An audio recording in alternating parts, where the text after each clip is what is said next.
Lost in the noise? I got you. I'm Vaughn Solis. Welcome to this series for powerful life change. So welcome to another Divine Healing Coaching episode. Today we are talking all about lost in the noise and how to truly find yourself in a world of expectations and overwhelm. So a lot of you may be feeling lost, overwhelmed, and certainly stressed and so on as a result of the high expectations you may have for yourself or for the expectations that others may have for you. That would be someone you are not, someone you don't want to be, or you simply don't know who you are and are questioning deeply, who am I and why am I here? I think you hear that a lot. So these are very common questions that younger generations often ask of themselves, and that while older ones do too, largely by a certain age, we're all expected to have figured our life out. However, we can all still be overwhelmed at any age and stressed by these questions. Who am I and why am I here? Because either we never did figure this out earlier in our life, and we may have settled as a result, or because something really tragic has rocked our world at any age and cause us to question everything again as if we were brand new to life, which is exactly what happened to me when I was 48 years old after the suicide of my daughter when she was 22 in 2005.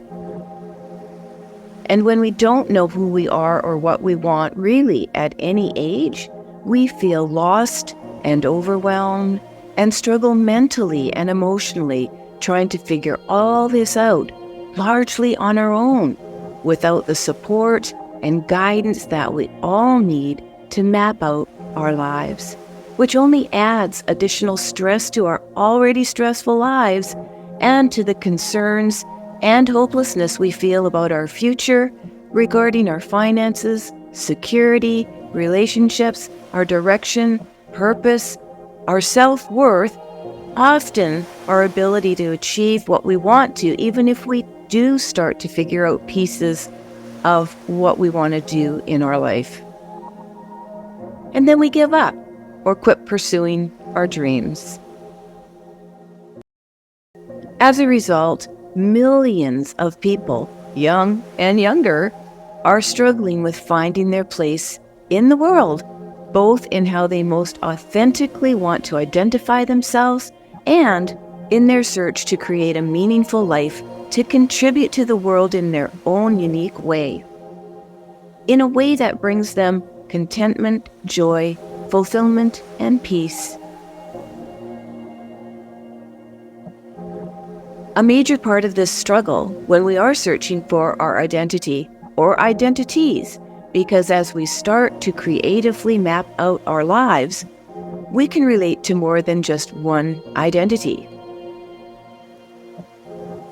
So the problem is that we must be able to withstand the cultural and social pressures that today are challenging individuals from even the very youngest of ages because of constantly shifting benchmarks and the standards we have come to adopt as quote-unquote the norm.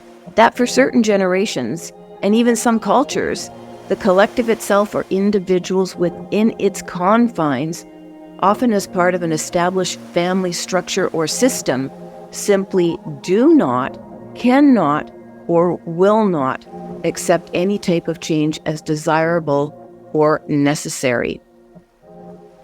As such, those of us searching to find a new identity that we have lost, or because we never did form a clear and unique view of ourselves, must now attempt to reestablish ourselves in quote-unquote a mainstream society against all odds of guaranteed success, simply because of the divisiveness instantly created from any resistance to change, either by an individual or collective, that only creates more harm and disconnect between us all.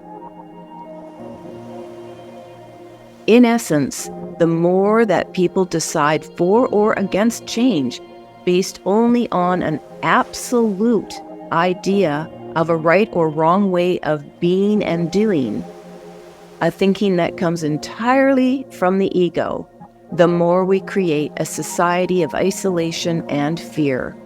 And where there is power in numbers to propagate rigid ideas and thinking, this also often creates a society of anger and violence based on an attitude of, we know better because we are better. The past has shown us this.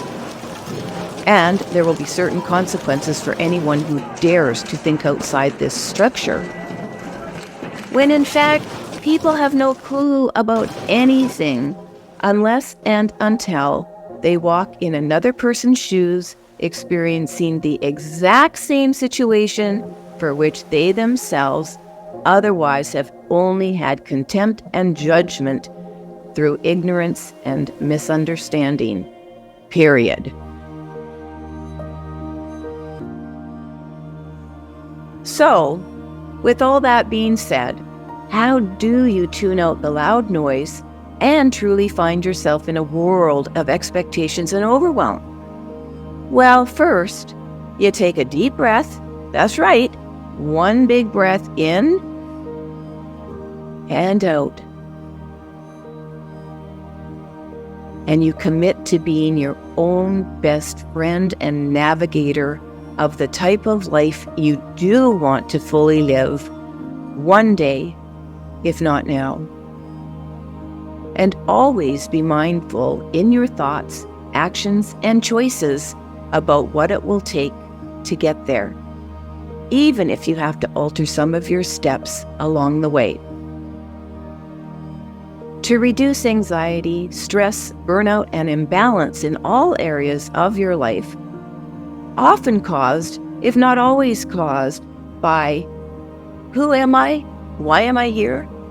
You first must know what is causing you the anxiety, stress, and burnout resulting in this imbalance, and what you are willing and can do to immediately, and then on a continued path, affect change in your life, no matter how small a change this is to begin with.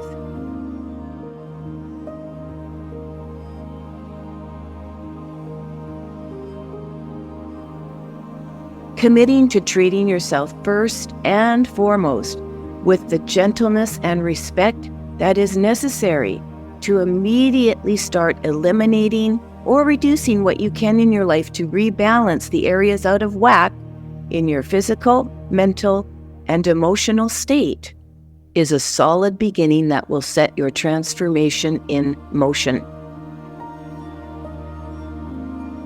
The ease, grace, and gentleness with which you manage even the simplest of changes to your mind, that is your thoughts and beliefs, and your body, which would be any illness, how you react to situations, what you can manage to get under control related to stress, anxiety, and the emotional state that you most desire to be in will be the most likely predictor of the time you will need to gently and then further ignite the power you have within to begin a course of self-mastery over your life as you connect at a deeper level to your inner being.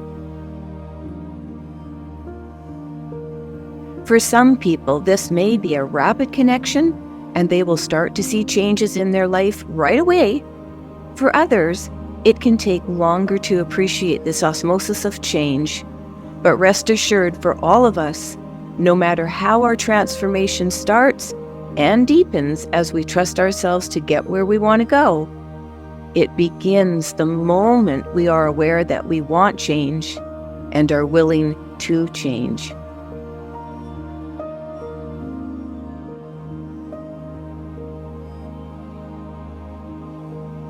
The takeaway from today's coaching episode is to become more aware of who you do not want to be or identified as versus how you would rather and maybe already do characterize yourself as you consider your unique traits, interests, gifts, abilities, personality, experiences, strengths, weaknesses, passions, and dislikes in both a very general and with deepening knowledge.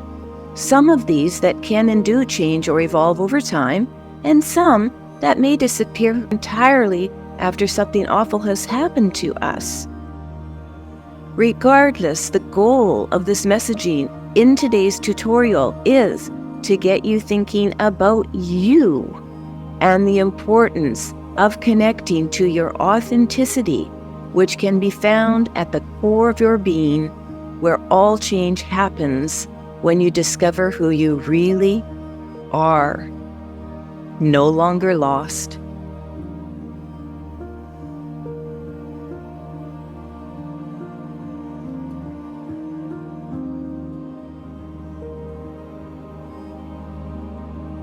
I'll be speaking a lot more in my upcoming series on this topic and many, many things related to it.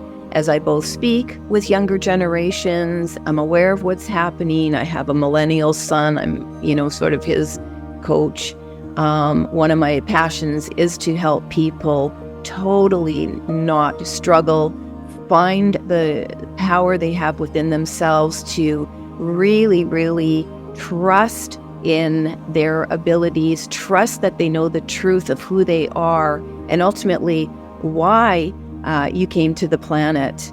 I just love working with people to help them figure all of this out as I deepen my own journey at this point in my life. Experiences, relationships, who we choose, what we do what we do, who we lose, why we have lost them, where we live, where we're headed, what kind of collective, what kind of community we have lived in, are living in, how, we were born in gender, who we were born to, what culture we come from, what race we belong to. All of these things actually can present us with a number of questions that, as we get curious about our passions and then more serious about our purpose and what we want to contribute to on this planet, either because we have a gnawing to do it, because we have a deep-seated need that we have connected to from a very young age but haven't had all the answers to, or because it is evolving and we're already doing something but it is taking us somewhere else. These questions become very, very important and literally do help us form identity that helps us shape and, as I say, map out our life as we continue to move forward. And this, for me, is an ongoing process until we literally transcend from this physical body. So again, thank you very much for tuning in, whether you're watching this or whether you're listening. I'll be again excited to share with you upcoming episodes related to this content, and really hope you join me. So until next time, bye.